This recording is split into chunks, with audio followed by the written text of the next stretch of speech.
और मेरे किसान भाई बहन मेरी बात को जरा गौर से सुनिए। নমস্কার বন্ধুরা, আরেকটি নতুন ভিডিওতে আপনাদেরকে স্বাগত জানাচ্ছি। রাজ্যের কৃষক বন্ধুদের জন্য অবশ্যই বড় ঘোষণা করলেন আজকে নরেন্দ্র মোদী।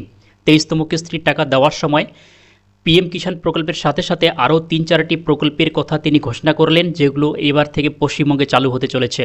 আপনারা যদি এই প্রকল্পগুলো সম্বন্ধে বিস্তারিত জানতে চান এবং এই প্রকল্পের সুবিধা নিতে চান, তাহলে কিন্তু শেষ পর্যন্ত ভিডিওটি দেখতে ভুলবেন না। এখানে প্রধানমন্ত্রী ফসল বীমা যোজনার কথা উল্লেখ করেছেন, ডিজিটাল এগ্রিকালচার মিশন, পিএম ধনধান্য কৃষি যোজনা এবং ক্ষেত বাঁচাও অভিযান কৃষকদের উদ্দেশ্যে তিনি ঘোষণা করেছেন। বিস্তারিত আমরা এই ভিডিওটিতে জেনে নেব।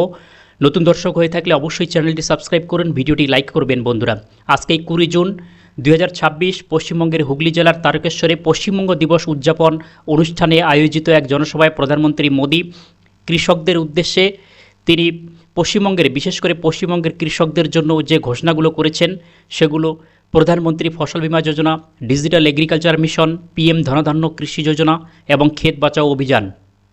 তো এই এতদিন আমরা পশ্চিমবঙ্গের কৃষকদের জন্য বাংলা ফসল বীমা যোজনা যেমন ছিল, ঠিক তেমনই প্রধানমন্ত্রী ফসল বীমা যোজনা রয়েছে PMFBY।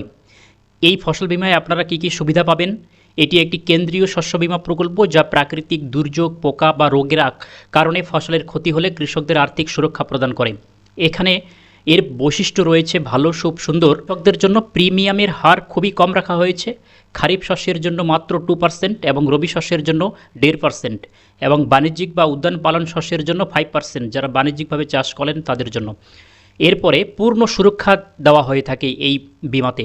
বপন থেকে শুরু করে ফসল কাটা পর্যন্ত সমস্ত পর্যায়ের ঝুঁকি এর আওতার মধ্যে পড়ে। 2026 সালের নতুন একটা আপডেট, মানে বন্যপ্রাণীর আক্রমণে ফসলের ক্ষতিকেও এই বিমার অন্তর্ভুক্ত করা হয়েছে। যদি কোনো বন্যপ্রাণীর আক্রমণে ফসলের ক্ষতি হয়, তবু আপনারা এই বিমার অধীনে ক্ষতিপূরণ পাবেন। এই বিমাতে আপনারা কিভাবে আবেদন করবেন? প্রধানমন্ত্রী ফসল বীমা যোজনায় অংশীদারি কৃষক যদি হয়ে থাকেন, শেয়ার ক্রপার, তবুও আপনারা আবেদন করতে পারবেন, এবং লিজ নেওয়া চাষিরাও আবেদন করতে পারেন। আবেদন করতে হলে আপনারা pmfby.gov.in এই পোর্টালে অথবা স্থানীয় ব্যাংক অফিসে, আপনারা স্থানীয় ব্যাংক অথবা কৃষি অফিস, কৃষি দপ্তরের অফিসের মাধ্যমে আবেদন করতে পারবেন।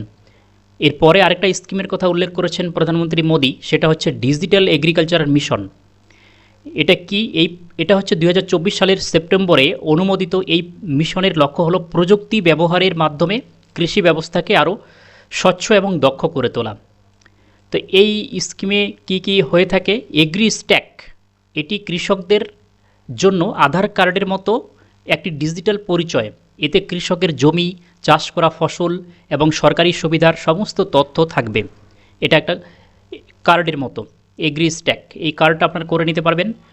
ডিজিটাল ক্রপ সার্ভে, মোবাইলের মাধ্যমেই সরাসরি মাঠ থেকে ফসলের তথ্য সংগ্রহ করা হবে, যা সঠিক ফলন নির্ধারণে সাহায্য করবে। এরপরে কৃষি ডিসিশন সাপোর্ট সিস্টেম, কৃষি DSS, স্যাটেলাইট এবং আবহাওয়ার তথ্য ব্যবহার করে কৃষকদের আগাম সতর্কবার্তা এবং পরামর্শ প্রদান করা হয় এই স্কিমের সাহায্যে। তো আপনারা সেই কার্ড অবশ্যই করে নিতে পারেন। এবং এরপরে বলেছেন প্রধানমন্ত্রী ধনধান্য কৃষি যোজনা। এটি একটি বিশেষ প্রকল্প, যা মূলত দেশের পিছিয়ে পড়া কৃষি জেলাগুলোর জন্য উন্নয়নের জন্য চালু করা হয়েছে। এর লক্ষ্য কি?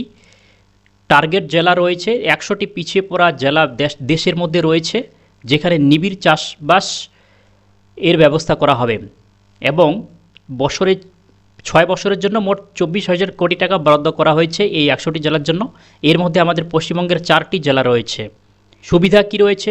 প্রায় 1.7 কোটি কৃষককে উন্নত মানের বীজ, সার এবং আধুনিক সেচ ব্যবস্থার মাধ্যমে সরাসরি সুবিধা প্রদান করা হয়। এটি মূলত ধান এবং দানা শস্যের উৎপাদন বৃদ্ধিতে কাজ করে। এরপর রয়েছে ক্ষেত বাঁচাও অভিযান। এটাও মোদী জোর গলায় উল্লেখ করেছেন, ক্ষেত বাঁচাও অভিযান।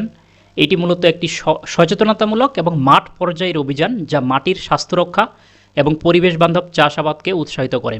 আমরা এই মুহূর্তে রাসায়নিক সার খুব ব্যবহার করছি মাটিতে, মাটিতে রাসায়নিক সার ব্যবহার করছি। এর ফলে মাটির যে স্বাস্থ্য সেটা ক্ষতিগ্রস্ত হচ্ছে।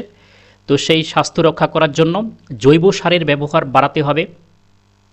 জল সংরক্ষণ, বৃষ্টির জল ধরে রাখা এবং পার ড্রপ মোর ক্রপ নীতিতে সেচ কাজ চালানো, ক্ষতিকর পোকা দমন, কীটনাশকের বদলে প্রাকৃতিক উপায়ে পোকা দমনের উপর জোর দেওয়া হচ্ছে।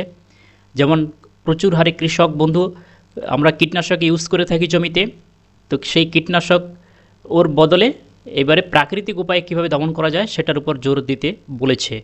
এর ফলে পরিবেশ সুরক্ষা, খড় এবং ফসলের অবশিষ্টাংশ না পুড়িয়ে তা দিয়ে কম্পোস্ট সার তৈরি করার উৎসাহ প্রদান করা হচ্ছে। চ্যানেলে নতুন দর্শক হয়ে থাকলে অবশ্যই ভিডিওটি লাইক করুন এবং চ্যানেলটি সাবস্ক্রাইব করতে ভুলবেন না। আপনাদের যে কোনো মন্তব্য কমেন্টে জানাবেন। Thanks for watching.